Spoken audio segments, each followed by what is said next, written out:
Someone has to save us all from World War III. I nominate the college students.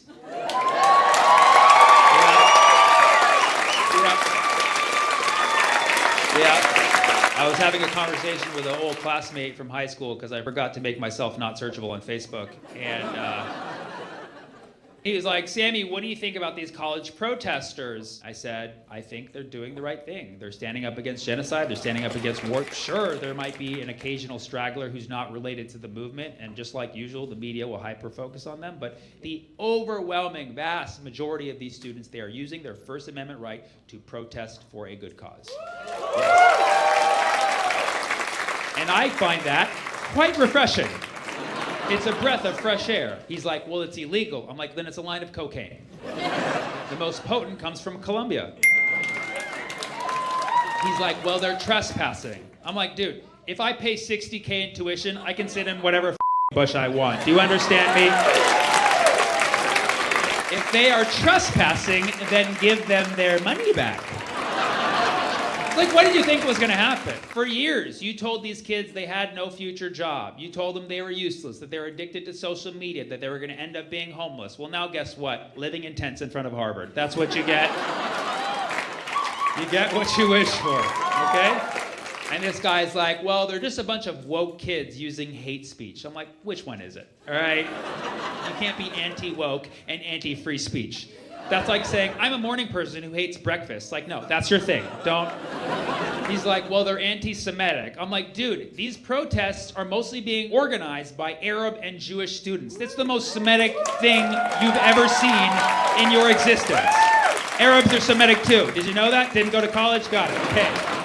Have you ever seen a Passover Seder with keffiyehs? Nah, bro. This is pro-Semitism. And he's like, yeah, well, they're un-American and they're terrorists. I was like, do you know why they're protesting? They're calling for their campuses to divest from Israel. He's like, what's a divest? I'm like, that might be the problem. But you just asked me, what is a divest? To divest is a form of boycott. Last I checked, boycotting, the most American you can do. It's actually how this country was founded. If the founding fathers had tents, they would be out there at the college campuses right now, fully supporting. Maybe 3/5 supporting some of them, but majority supporting.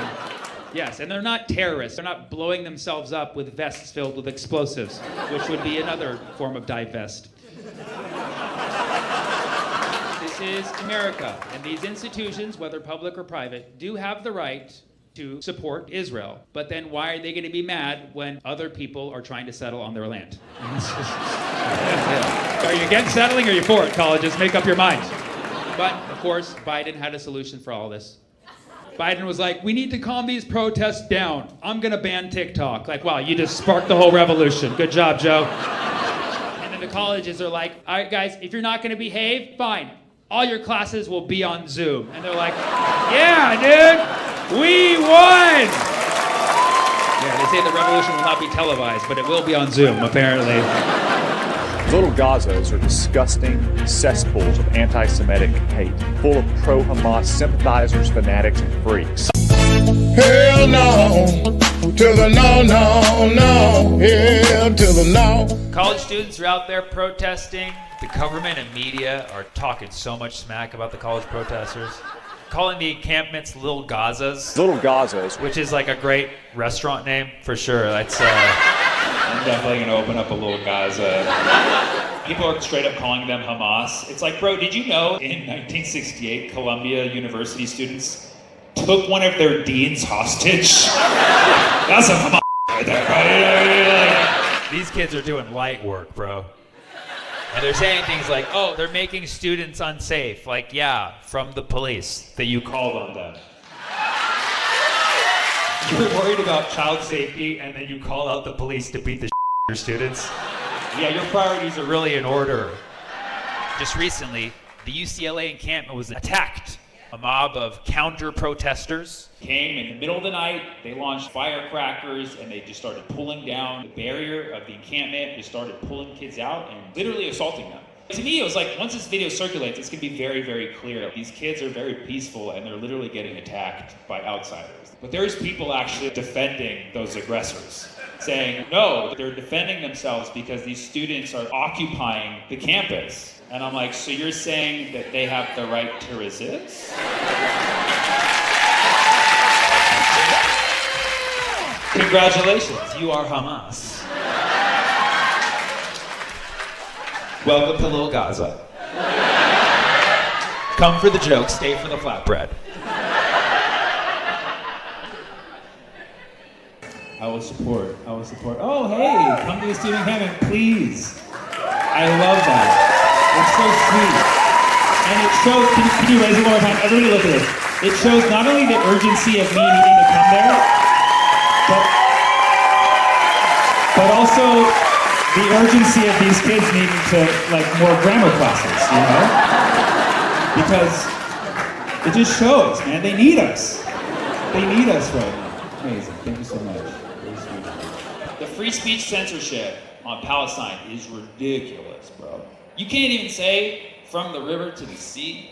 What if you're giving directions to someone on a boat? See a guy stranded out on a lake in a little boat. You're like, hey man, what you're gonna want to do is you want to go from the river to the whoa, don't say that. It's like, what? I was just gonna say from the river to the sea, his boat will be free. That's all I was gonna say. They're like, no, you're saying that once he gets out to the ocean, he's gonna sink out all the other boats. I'm like, this isn't Battleship, okay? I merely want the liberation of that particular boat. That's why I said it that way, and I didn't say L5, you know what I mean? You know who else does from the river to the sea? A baby salmon. Aww. Yeah. Every salmon is hatched upstream and has to swim all the way down to the sea. From the river to the sea is the tale of the liberation of a baby salmon. You eventually eat. You want to ban that? And so listen, I sympathize with people who are sensitive to phrases and words. I get it. Everybody is sensitive to phrases and words for their own reason. But that doesn't change our freedom of speech. I don't specifically want to hurt anybody's feelings, but because I know that my intentions when I say this term are for the liberation of Palestine and nothing else, I feel okay saying it, okay? And if you listen to me, when I tell you that those are my intentions and I'm not lying to you, then you have the choice at that point to either respect and believe me or cry me a river to the sea, okay?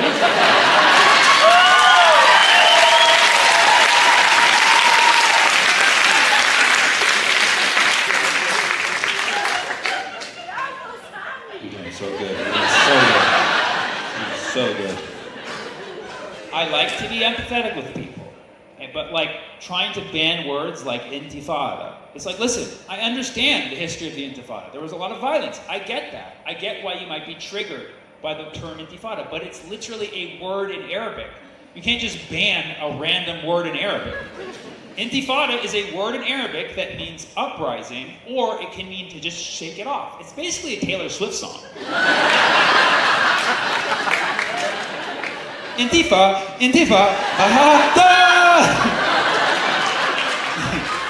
That should be Taylor Swift's new tour. The era of Intifada.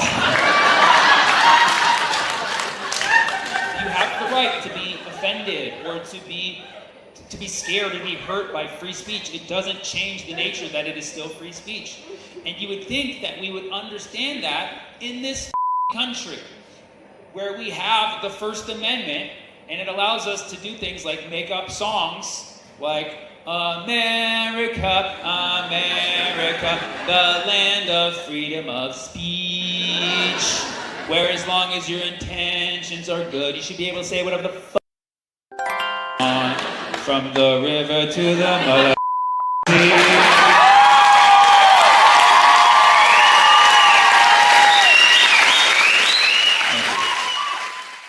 Nobody brags about being sober anymore, unless it's to a cop. Right? People think it's cool to brag when you're not sober, right? Like, man, I'm so high I can touch the sky. Or like, man, I'm so drunk.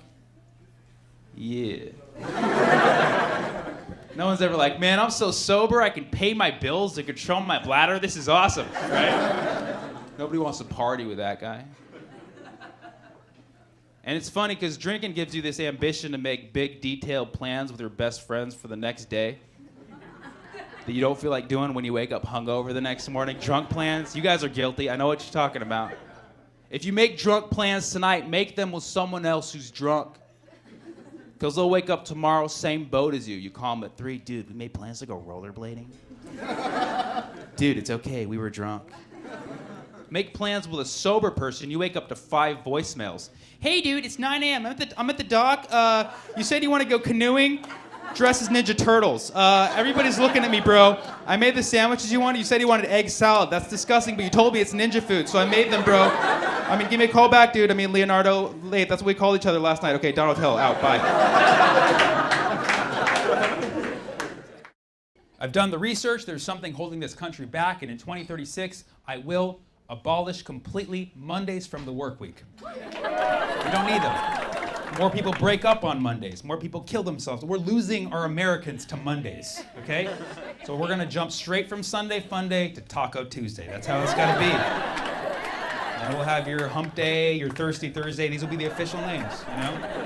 And then TGI Friday, and then TGI Friday Part 2. 2 Fridays! That's the secret to success. It's still a work day, but we love them.